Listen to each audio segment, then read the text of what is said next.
తన అక్కను చంపింది నారాయణ కాదు అనే నిజాన్ని తెలుసుకున్న దుర్గా. షాక్లో కుటుంబ సభ్యులు. అసలు తన అక్కను చంపింది నారాయణ కాదని దుర్గా ఎలా తెలుసుకున్నాడు? ఇప్పుడు ఏం చేస్తాడు?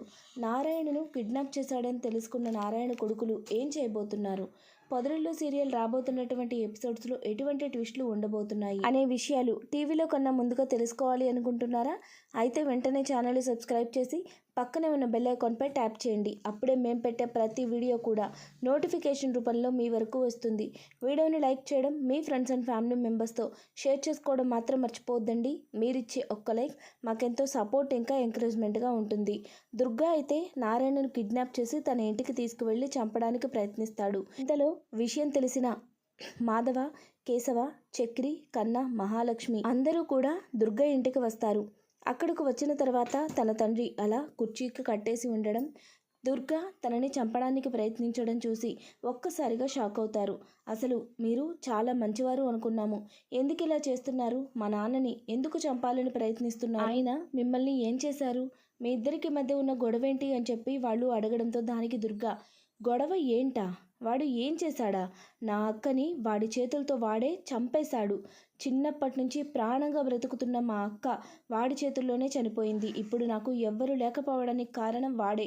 ఎంతగానో ప్రేమించి నా అక్కను దూరం చేయడానికి కారణం వాడే అని చెప్పి దుర్గా అయితే చాలా కోపంగా చెప్తాడు. అయితే అక్కడ తన తల్లి ఫోటో చూసిన మాధవ అయితే, అంటే మీరు మా అమ్మ గురించి మాట్లాడుతున్నారా అని చెప్పి అడుగుతాడు. మా అమ్మకి మీకు ఏంటి సంబంధం? మీ అక్క అంటున్నారు, అంటే మీరు మా అమ్మకు తమ్ముడా అని చెప్పి అడగడంతో దానికి దుర్గా, అవును, నేను మీ మేనమావని, స్వయాన నీ తల్లికి తమ్ముణ్ణి. నీ తండ్రే నా అక్కని చంపేసి జైలుకి వెళ్ళాడు. ఇప్పుడు వాడు ఈ ఊళ్ళో దర్జాగా తిరుగుతున్నాడు. నా కళ్ళ ముందే అంత ధైర్యంగా అంత దర్జాగా తిరగడం నేను చూడలేకపోతున్నాను.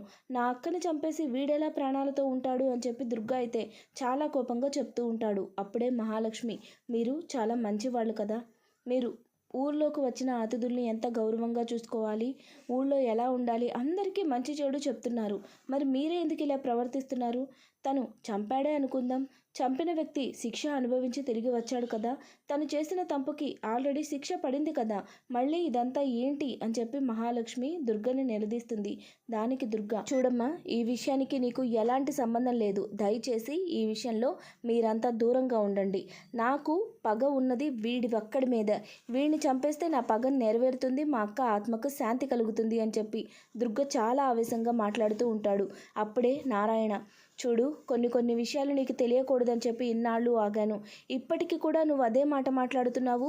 నీ అక్కని చంపింది నేను కాదు, ఇప్పటికైనా నిజం తెలుసుకోరా అని చాలా పెద్దగా అరిచి మరీ చెప్తాడు. ఆ మాటలు విన్న ఇంట్లో వాళ్ళందరూ కూడా ఒక్కసారిగా షాక్ అవుతారు. ఏంటి, మా అమ్మని చంపింది నువ్వు కాదా?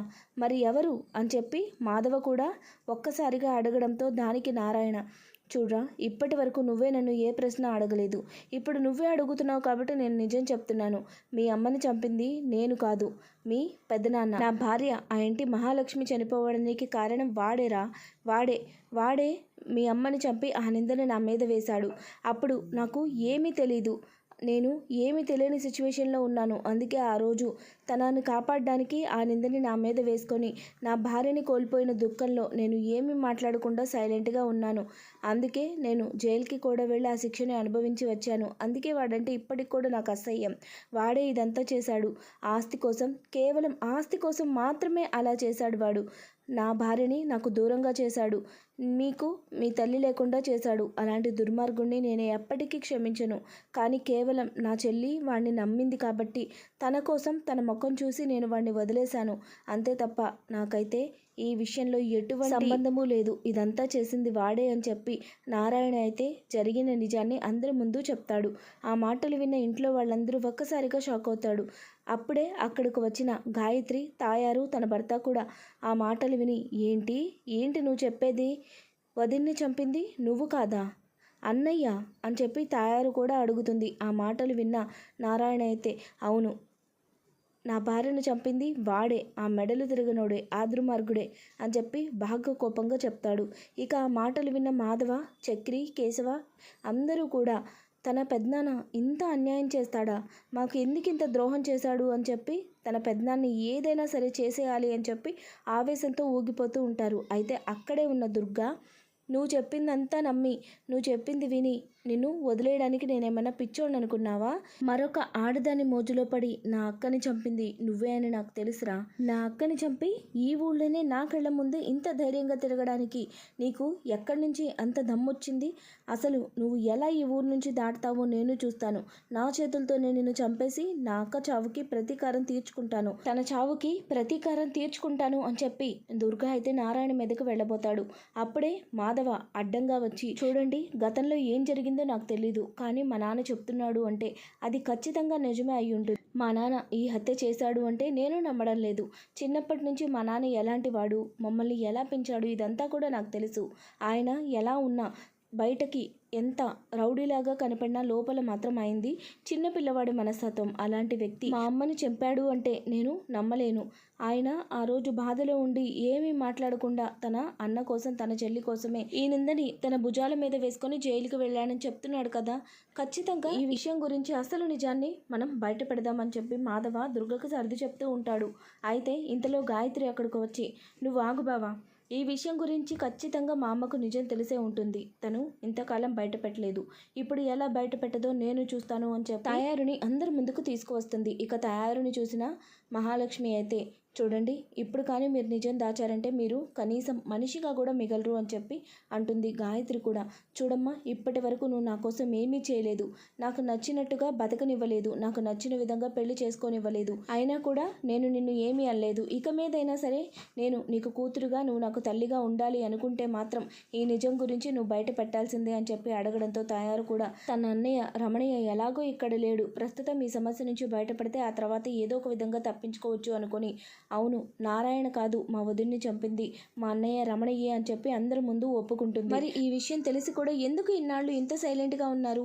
ఎప్పుడు చూడు మా నాన్నని హంతకుడుగా చూశారు, నానా మాటలు అన్నారు, ఆ ఇంటి మీద శాపాలు పెట్టారు, ఎందుకు ఇలా చేశారత్తా అని చెప్పి మాధవ కూడా తాయారుని నిలదీయడంతో దానికి తాయారు, చూడరా, నాకు ఫస్ట్ నుంచి మీ నాన్న అంటే కోపం, అందుకే నేను ఇలా చేశాను, అంతే తప్ప నాకు మీ మీద ఎలాంటి కోపం లేదు. నువ్వంటే నాకు ఎప్పటికీ ఇష్టమే, కానీ నాకు మీ నాన్నంటే అస్సలు నచ్చదు. చిన్నప్పటి నుంచి వాడంటే నాకు బాగా కోపం, అందుకే నేను మా అన్నయ్యకి సపోర్ట్ చేశాను. కానీ మీ అమ్మ అంటే నాకు చాలా ఇష్టం. మా వదిన దేవత, చాలా మంచిది, ఏది అడిగినా కాదనేది కాదు, నన్ను చాలా బాగా చూసుకునేది. మీ అమ్మ చనిపోవడం నాకు కూడా బాధగానే ఉంది, కానీ అదంతా అనుకోకుండా జరిగిపోయింది, ఎవరు కావాలని చేసింది కాదు.